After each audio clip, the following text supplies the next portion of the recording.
Hello good morning students. मित्रों આપણે last લેક્ચરમાં ચેપ્ટર નંબર 5 માં ફ્રિક્શન એટલે કે ઘર્ષણ બળ વિષયનો અભ્યાસ પૂર્ણ કરેલો છે। એ ટોપિકને લગતા ઉદાહરણના સ્વાધ્યાયના દાખલા તેમજ નીટમાં અગાઉના વર્ષોમાં પૂછાયેલા એમસીક્યુ પણ આપણે સોલ્વ કરેલા છે। તો હવે મિત્રો આપણે ચેપ્ટરમાં આગળ વધીએ છીએ અને જોઈએ છીએ આપણો નેક્સ્ટ ટોપિક જે ચેપ્ટર નંબર 5 નો મોસ્ટ ઇમ્પોર્ટન્ટ ટોપિક પણ છે અને સાથે સાથે લાસ્ટ ટોપિક પણ છે। ઠીક છે, આ ટોપિક પછી ચેપ્ટર પૂર્ણ થાય છે, રાઈટ। અને સાથે એ પણ યાદ રાખવાનું કે ટોપિક પરીક્ષાની દ્રષ્ટિએ ખૂબ જ ઇમ્પોર્ટન્ટ ટોપિક છે જે છે યુનિફોર્મ સર્ક્યુલર મોશન। મિત્રો યુનિફોર્મ સર્ક્યુલર મોશન આ ટોપિકને લગતા આપણે બે વિડિયો બનાવીશું। તો આજનો જે વિડિયો છે એ યુનિફોર્મ સર્ક્યુલર મોશન પાર્ટ 1 છે, જેમાં આપણે સમક્ષિતિજ વર્તુળાકાર માર્ગ પર કોઈ વાહન ગતિ કરતું હોય તો એ વાહન માટે મહત્તમ સલામત ઝડપ નું સૂત્ર આપણે મેળવીશું, જે ખૂબ જ ઇમ્પોર્ટન્ટ ક્વેશ્ચન છે પરીક્ષાની દ્રષ્ટિએ। અને નેક્સ્ટ વિડિયો લેક્ચર જે આપણો આવશે એમાં આપણે યુનિફોર્મ સર્ક્યુલર મોશન ને લગતો સેકન્ડ પાર્ટ સોલ્વ કરીશું। ઠીક છે, તો મિત્રો આપણે સ્ટાર્ટ કરીએ છીએ આજનો વિડિયો લેક્ચર, જેમાં આપણે યુનિફોર્મ સર્ક્યુલર મોશન વિશે અભ્યાસ કરીશું। ઠીક છે,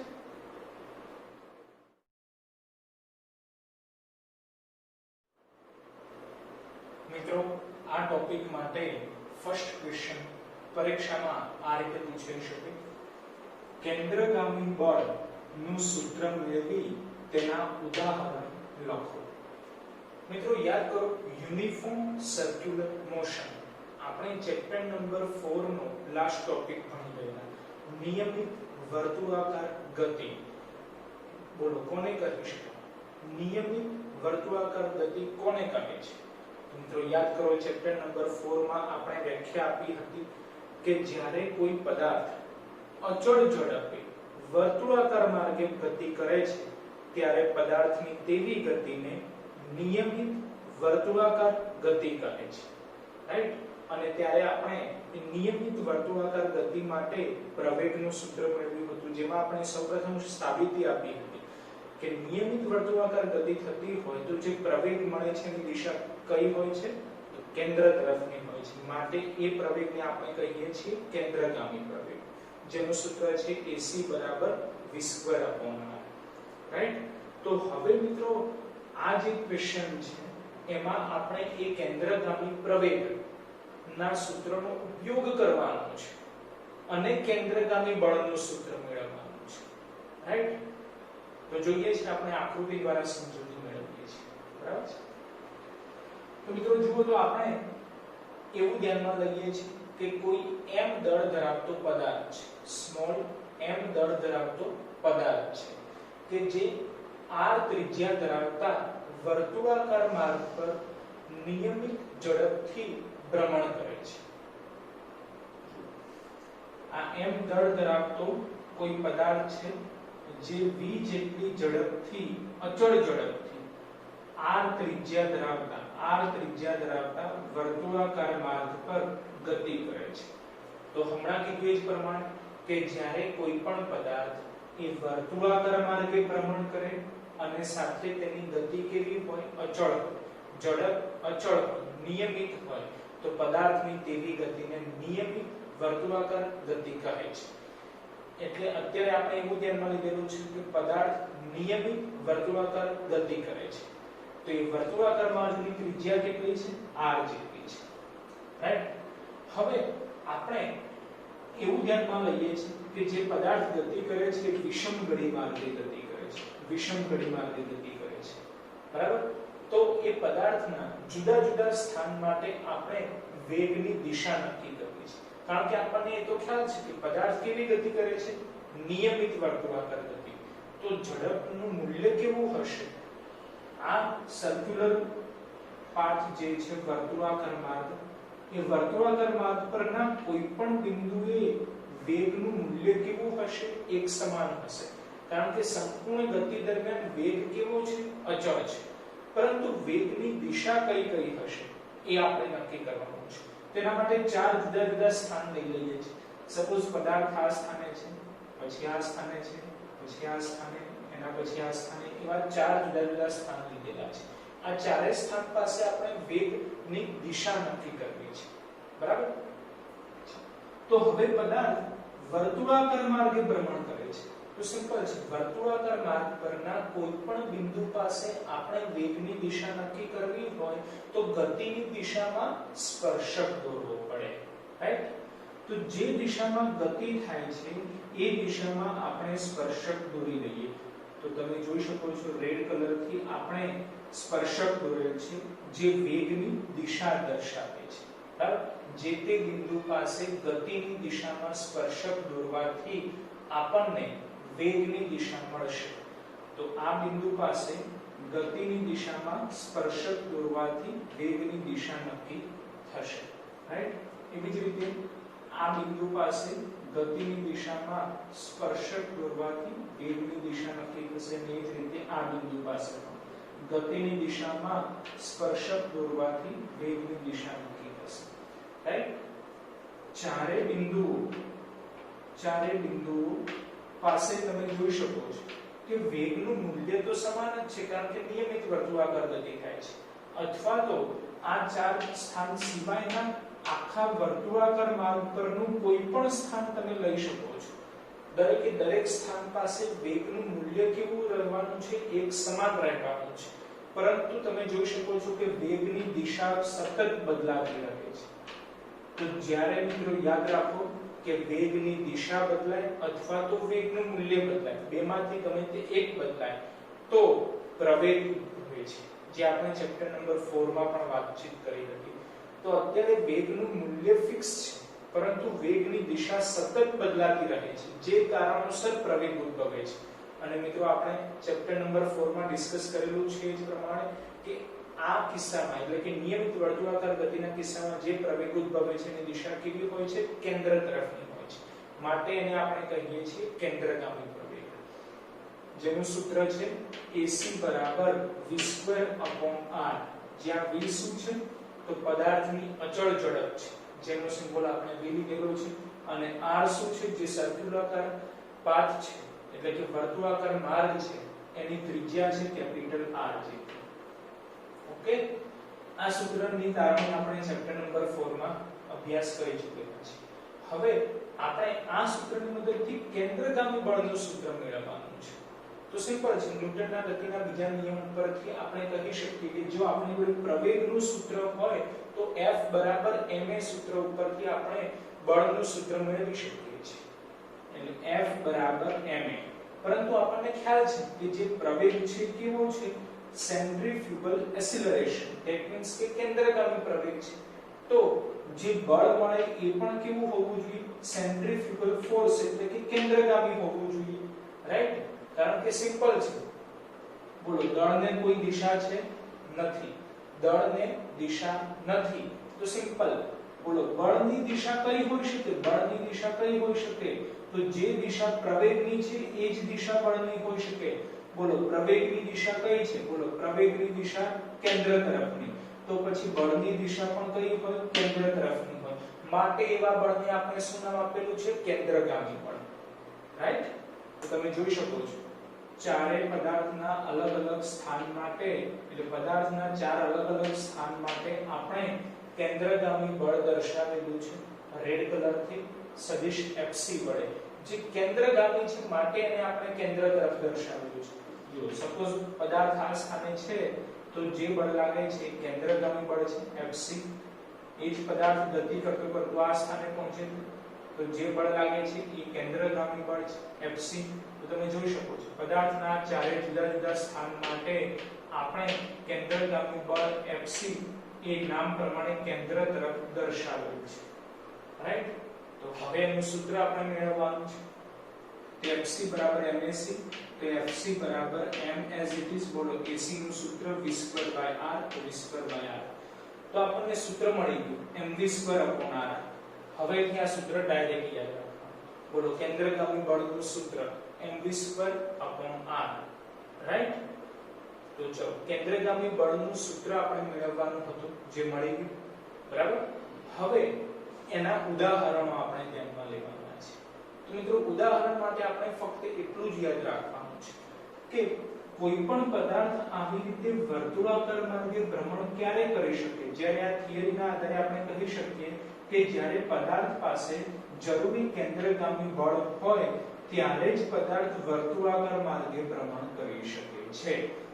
રાઈટ, આ કન્ડિશન યાદ રાખવાનું. કોઈ પણ પદાર્થ વર્તુળાકાર માર્ગે ભ્રમણ ક્યારે કરી શકે, તો જ્યારે એની જોડે જરૂરી કેન્દ્રગામી બળ હોય ત્યારે જ કરી શકે. અને આ કેન્દ્રગામી બળ એ દરેક કિસ્સામાં બીજું કોઈ બળ પૂરું પાડે છે. બસ આ સેન્ટેન્સ ખાસ યાદ રાખવાનું છે, તો ઉદાહરણો આપણને વધારે ડિટેલમાં ખ્યાલ આવશે. ઠીક છે, ફરીથી હું રિપીટ કરું છું. જુઓ, કોઈ પણ પદાર્થ વર્તુળાકાર માર્ગે ભ્રમણ ક્યારે કરી શકે, જ્યારે એની જોડે જરૂરી કેન્દ્રગામી બળ હોય ત્યારે. અને આ કેન્દ્રગામી બળ દરેક કિસ્સામાં બીજું કોઈ બળ પૂરું પાડે છે. કેવી રીતે આ સેન્ટેન્સને આપણે સમજવું, તો એ ઉદાહરણ આપણે ધ્યાનમાં લઈએ છીએ, જેના માટે આપણે 4 ઉદાહરણો ધ્યાનમાં લીધેલા છે. ચલો, ઉદાહરણ 1 સમજજો ખાસ, અને તમારે સાથે ઇમેજિંગ પણ કરવાનું છે. એવું ધારવાનું છે કે સૂર્ય કેન્દ્રમાં છે આકૃતિ ઉપર. બાકી તો આપણને ખ્યાલ જ છે કે સૂર્ય કેન્દ્રમાં છે અને એની આસપાસ ગ્રહો ભ્રમણ કરે છે. રાઈટ, તો એ જે પ્રતિકૃતિ છે એ જ આપણે ધ્યાનમાં લીધેલી છે. બરાબર, પણ રફલી ધ્યાનમાં લીધેલું છે. બરાબર, કારણ કે આપણે જસ્ટ ઉદાહરણ આપવાના છે. બરાબર, એટલે મેં આકૃતિ દ્વારા તમને સમજાવવાનો પ્રયત્ન કરેલો છે. બરાબર, બાકી તમારે તો પીડીએફ માં લખેલું છે એ પ્રમાણે સિમ્પલ લેંગ્વેજમાં જ લખવાનું છે. બરાબર, આકૃતિ દોરવાની કોઈ જરૂર નથી ઉદાહરણ માટે. આ સમજૂતી મળે એના માટે આપણે ઉદાહરણ આકૃતિ દ્વારા સમજાવેલા છે. બાકી ઉદાહરણ તમારે જે પીડીએફ માં લખેલા છે એ પ્રમાણે જ લખવાના છે. બરાબર, જો તો કેન્દ્રમાં સૂર્ય છે અને સૂર્યની આસપાસ ગ્રહો ભ્રમણ કરે છે, જેને આપણે પ્લેનેટ એટલે કે P વડે દર્શાવીએ છીએ. તો હમણાં જ આપણે કીધું કે કોઈ પણ પદાર્થ આવી રીતે વર્તુળાકાર માર્ગે ભ્રમણ ક્યારે કરી શકે, તો જ્યારે એની જોડે જરૂરી કેન્દ્રગામી બળ હોય ત્યારે. રાઈટ, એટલે ગ્રહ એ સૂર્યની આસપાસ ભ્રમણ કરે છે, તો નક્કી ગ્રહ અને સૂર્ય વચ્ચે કંઈક કેન્દ્રગામી બળ હોવું જોઈએ. અને આપણે કીધું એ પ્રમાણે કે કેન્દ્રગામી બળ બીજું કોઈ બળ પૂરું પાડતું હોવું જોઈએ. રાઈટ, તો આ બંને વચ્ચે કેન્દ્ર તરફ લાગતું કેન્દ્રગામી બળ, બોલો કયું બળ પૂરું પાડે છે?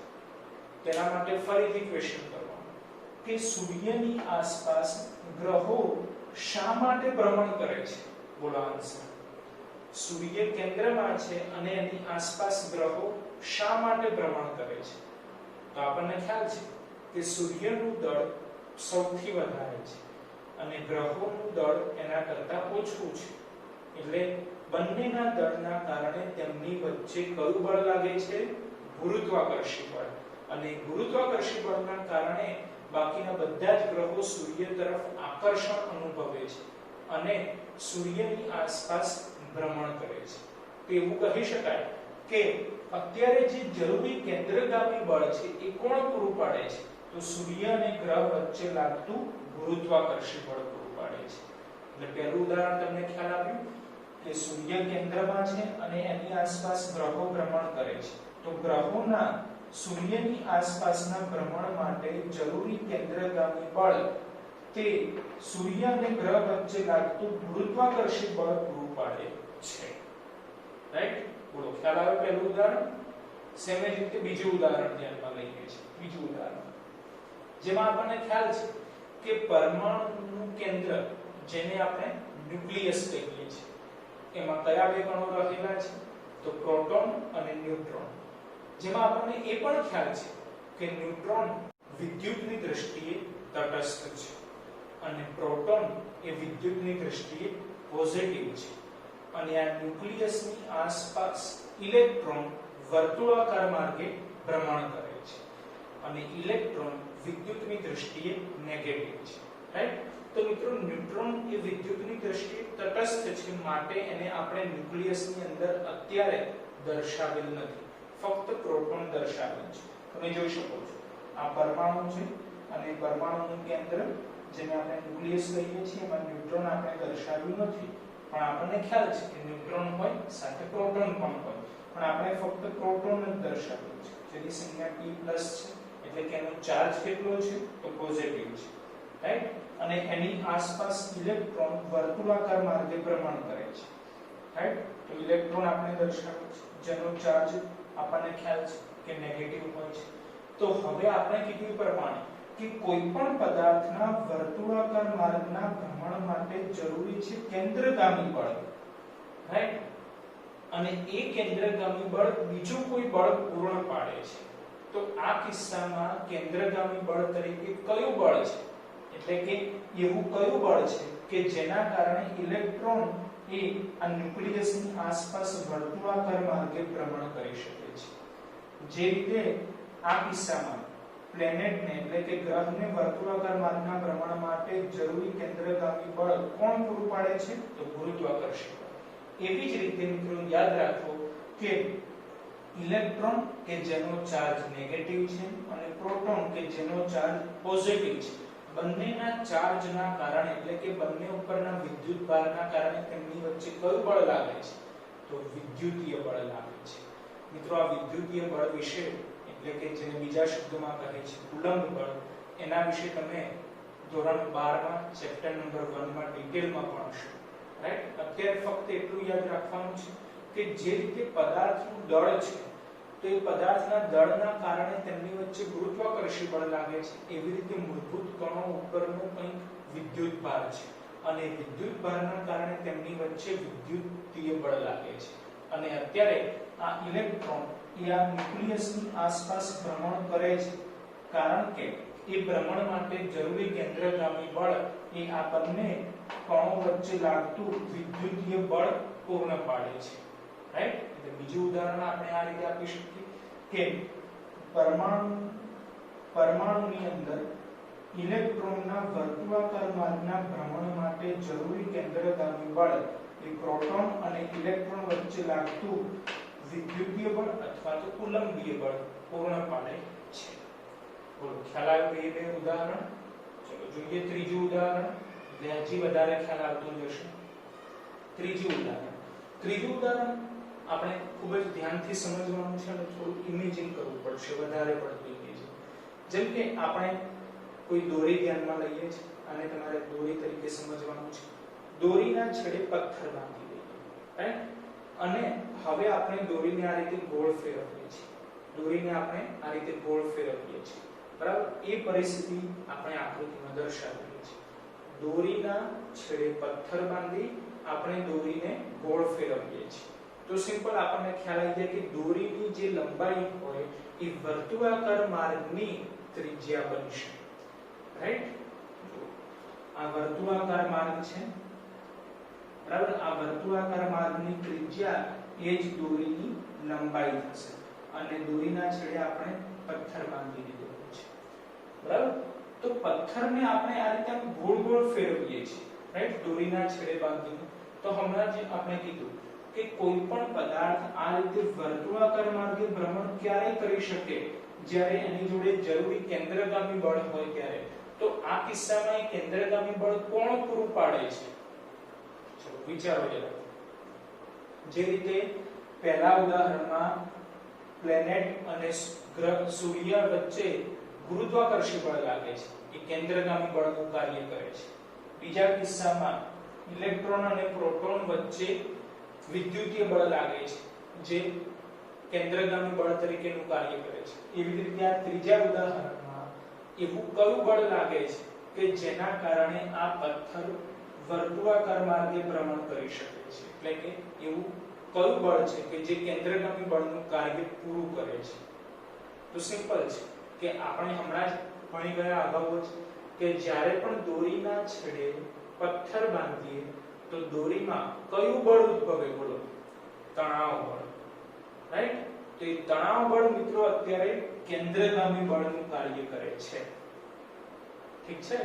એટલે જો દોરીના છેડે પથ્થર બાંધીને તેને ગોળ ફેરવવામાં આવે વર્તુળાકાર માર્ગે તો પથ્થરના વર્તુળાકાર માર્ગના ભ્રમણ માટે જરૂરી કેન્દ્રગામી બળ આ કિસ્સામાં દોરીમાં ઉદ્ભવતું તણાવ બળ પૂરું પાડે છે તેવું આપણે કહી શકીએ.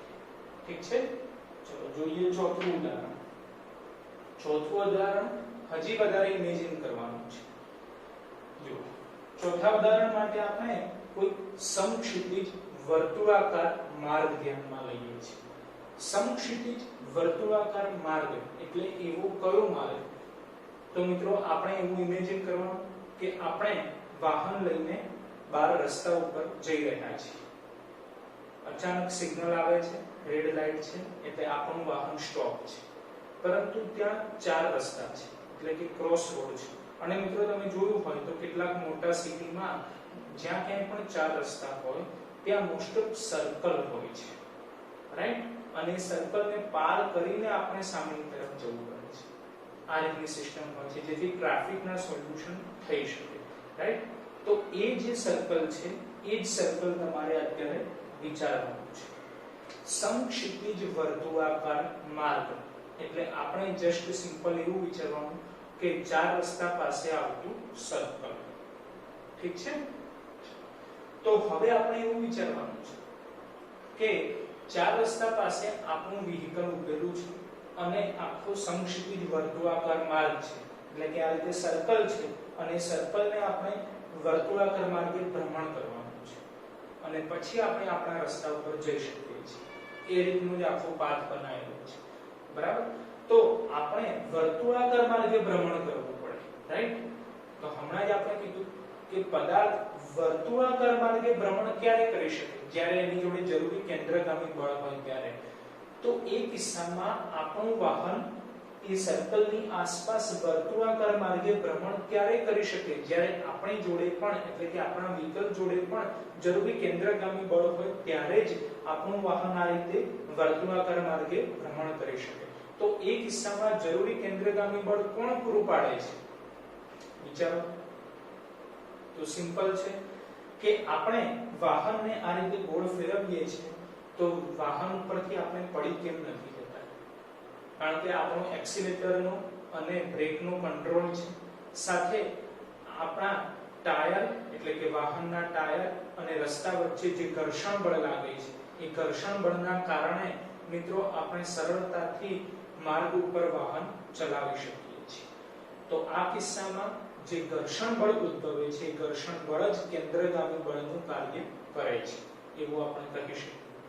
સમક્ષિતિજ વર્તુળાકાર માર્ગ માટે વાહનના ભ્રમણ માટે જરૂરી કેન્દ્રગામી બળ એ આ કિસ્સામાં વાહનના ટાયર અને રસ્તા વચ્ચે ઉદ્ભવતું ઘર્ષણ બળ પૂરું પાડે છે, રાઈટ? જો આકૃતિ આ સમક્ષિતિજ વર્તુળાકાર માર્ગ છે એટલે કે સર્કલ છે એવું સમજવાનું. અને આ જે ગ્રીન કલરથી આપણે દર્શાવેલું છે એ આપણું પોતાનું વ્હીકલ છે કે જે આ વર્તુળાકાર માર્ગે ભ્રમણ કરે છે. તો કીધું એ પ્રમાણે કે ભ્રમણ માટે જરૂરી કેન્દ્રગામી બળ કોણ પૂરું પાડે છે? તો એ જરૂરી કેન્દ્રગામી બળ વાહનના ટાયર અને રસ્તા વચ્ચે ઉદ્ભવતું ઘર્ષણ બળ પૂરું પાડે છે. અને એ ઘર્ષણ બળ એ જરૂરી કેન્દ્રગામી બળ પૂરું પાડે છે માટે આપણું વાહન એ આ વર્તુળાકાર માર્ગે સલામત ઝડપે વર્તુળાકાર ગતિ કરી શકે છે, રાઈટ? તો ચારે ચાર ઉદાહરણ ખ્યાલ આવી ગયો. હવે આપણે ખાસ આ ક્વેશ્ચનમાં યાદ રાખવાનું છે કીધું એ જ કન્ડિશન કે કોઈ પણ પદાર્થના વર્તુળાકાર માર્ગના ભ્રમણ માટે જરૂરી છે કેન્દ્રગામી બળ, અને એ કેન્દ્રગામી બળ હંમેશા બીજું કોઈ એક બળ પૂરું પાડે છે. જેના માટે આપણે ચાર જુદા જુદા ઉદાહરણ ડિસ્કસ કરેલા છે. ઠીક છે. હવે આપણે આ છેલ્લું ઉદાહરણ ધ્યાનમાં લેવાનું છે જે છે સમક્ષિતિજ વર્તુળાકાર માર્ગ પર કોઈ વાહન ગતિ કરતું હોય તો એ વાહનની મહત્તમ સલામત ઝડપનું સૂત્ર હવે આપણે નેક્સ્ટ ક્વેશ્ચનમાં મેળવવાનું છે, રાઈટ? મિત્રો હવે આપણે જોઈએ છીએ નેક્સ્ટ ક્વેશ્ચન જે છે સમક્ષિતિજ વર્તુળાકાર માર્ગ પર વાહનની મહત્તમ સલામત ઝડપનું સૂત્ર મેળવો. મિત્રો ધ્યાન આપો કે આ ક્વેશ્ચન પરીક્ષાની દ્રષ્ટિએ ખૂબ જ ઇમ્પોર્ટન્ટ છે. એટલે આપણી જોડે આઈએમપી પણ લખેલું છે. ક્વેશ્ચન ફરીથી સમજીએ કે આપણે કયું સૂત્ર મેળવવાનું છે. સમક્ષિતિજ વર્તુળાકાર માર્ગ. તો મિત્રો આપણે અગાઉ જે ક્વેશ્ચન ધ્યાનમાં લીધો એમાં ચોથું ઉદાહરણ, સમક્ષિતિજ વર્તુળાકાર માર્ગ પર કોઈ વાહન ગતિ કરે છે. તો સમક્ષિતિજ વર્તુળાકાર માર્ગ પર વાહનની મહત્તમ સલામત ઝડપ, એટલે કે આ વાહનની મહત્તમ સલામત ઝડપ v મેક્સિમમ, જેનું સૂત્ર આપણે મેળવવાનું છે. રાઈટ? એટલે આ જ ઉદાહરણના આધારે આપણે v મેક્સિમમ નું સૂત્ર મેળવવાનું છે. તો આ જે ઉદાહરણ આપણે ડિસ્કસ કર્યું એ પ્રમાણેની જ આપણે આકૃતિ ધ્યાનમાં લઈએ છીએ. રાઈટ? ઉદાહરણ ટાઈમે આપણે શું કીધું કે પરિસ્થિતિ તમારે એવી રીતે વિચારવાની છે કે ચાર રસ્તા પાસે કોઈ સર્કલ છે. રાઈટ? એટલે આ રીતે સમક્ષિતિજ વર્તુળાકાર માર્ગ છે અને સમક્ષિતિજ વર્તુળાકાર માર્ગ ઉપર આપણું વાહન એ આખો વર્તુળાકાર માર્ગનો રસ્તો કાપે છે. એ રીતે વિચારવાનું છે. રાઈટ? તો ધારો કે આપણા વ્હીકલનું દળ m જેટલું છે. બરાબર? તો આપણે આ ગ્રીન કલરથી વર્તુળાકાર માર્ગ દર્શાવેલો છે અને ત્યાં આપણું વ્હીકલ કે જેનું દળ m જેટલું છે એ દર્શાવેલું છે. હવે વાહનનું દળ m જેટલું છે, જેના કારણે અધો દિશામાં વજન બળ લાગુ પડશે mg જેટલું. બરાબર? હવે મિત્રો ખાસ કન્ડિશન તમારે ઇમેજિન કરવાની છે તો વધારે ડિટેલમાં ખ્યાલ આવશે કે સમક્ષિતિજ વર્તુળાકાર માર્ગ એટલે કે આ રીતે છે અને આપણું વાહન પણ એમાં આ રીતે ગતિ કરે છે. રાઈટ? આ રીતની પરિસ્થિતિ આપણે બોર્ડ ઉપર દર્શાવવા માટે આકૃતિ આમ દોરેલી છે, પણ તમારે ઇમેજિન કરવાનું છે કે આકૃતિ આ રીતની છે. આ રીતે એક સમક્ષિતિજ વર્તુળાકાર માર્ગ છે અને એની ઉપર આપણું વાહન આ રીતે વર્તુળાકાર માર્ગે જ ગતિ કરે છે. વાહનનું દળ m જેટલું છે, જેના કારણે અધો દિશામાં વજન બળ mg લાગે છે.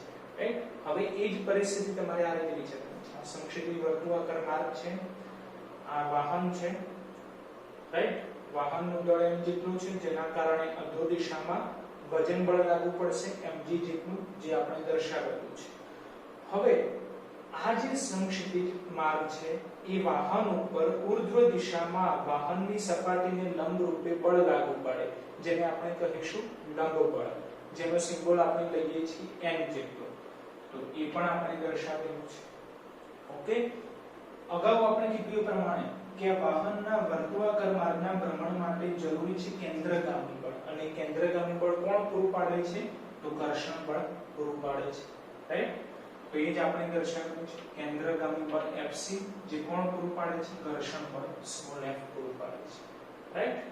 હવે મિત્રો જરા વિચારો કે આ રીતે સમક્ષિતિજ વર્તુળાકાર માર્ગ છે, તો આપણે પણ આ દિશામાં જ ગતિ કરવાની છે. સિમ્પલ, આ દિશામાં જ ગતિ થાય છે.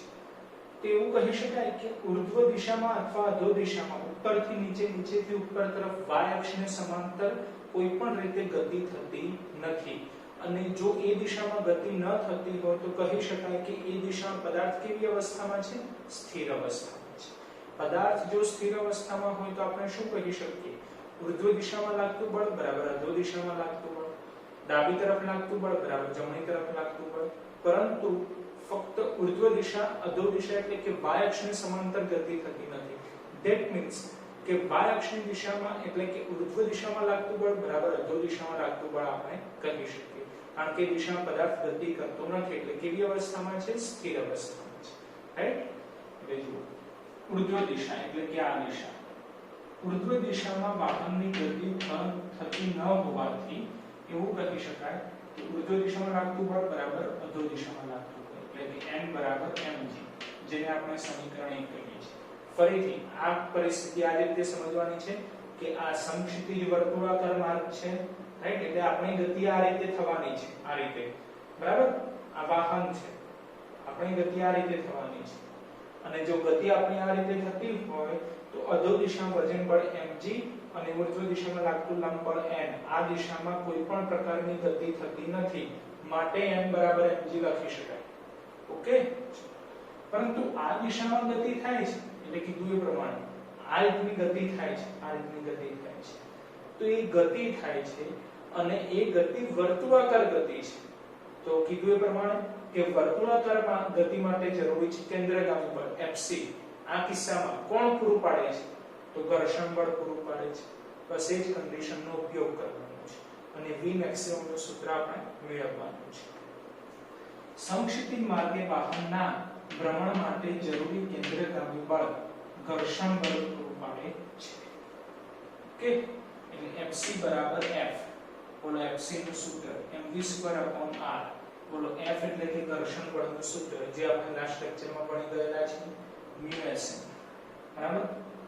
mv²/r as it is, µs as it is, બોલો m ની જગ્યાએ શું લખાશે mg, તો બંને બાજુથી m કેન્સલ, આપણે v મેક્સિમમ શોધવાના છે તો v ને કરતા બનાવો તો r સામે ગુણાશે એટલે v² = μsrg, અહીંયાથી વર્ગ દૂર કરીએ તો સામે વર્ગમૂળ આવી જશે અને એ વેગ કેવો હશે, મહત્તમ વેગ હશે જેને આપણે નામ આપીએ છીએ v મેક્સિમમ. એટલે v મેક્સિમમ = સૂત્ર મળી ગયું વર્ગમૂળમાં μsrg, જ્યાં μs શું છે તો સ્થિત ઘર્ષણાંક છે, રાઈટ. r શું છે તો જે વર્તુળાકાર માર્ગ છે એ વર્તુળાકાર માર્ગની ત્રિજ્યા છે અને g જે છે ગુરુત્વાકર્ષણ, રાઈટ. તો મિત્રો આ સૂત્ર યાદ રાખવાનું. સમક્ષિતિજ વર્તુળાકાર માર્ગ માટે વાહનની મહત્તમ સલામત ઝડપ માટેનું સૂત્ર જે છે v maximum = વર્ગમૂળમાં μsrg, રાઈટ. તો મિત્રો આ ક્વેશ્ચન પરીક્ષાની દ્રષ્ટિએ ખૂબ જ ઇમ્પોર્ટન્ટ છે એટલે દરેક વિદ્યાર્થી મિત્રોએ આ ક્વેશ્ચન પીડીએફ માંથી સારી રીતે નોટબુકમાં લખીને તૈયાર કરો. બાકી જે જરૂરી મુદ્દાઓ છે, જે જરૂરી મેથેમેટિકલ સ્ટેપ છે એ દરેક આપણે બોર્ડ ઉપર ડિટેલથી સમજેલા છે. બાકી પરીક્ષાની દ્રષ્ટિએ આખો ક્વેશ્ચન કેવી રીતે લખીને તૈયાર કરવો એ તમને પીડીએફ માં જોવા મળશે. ઠીક છે.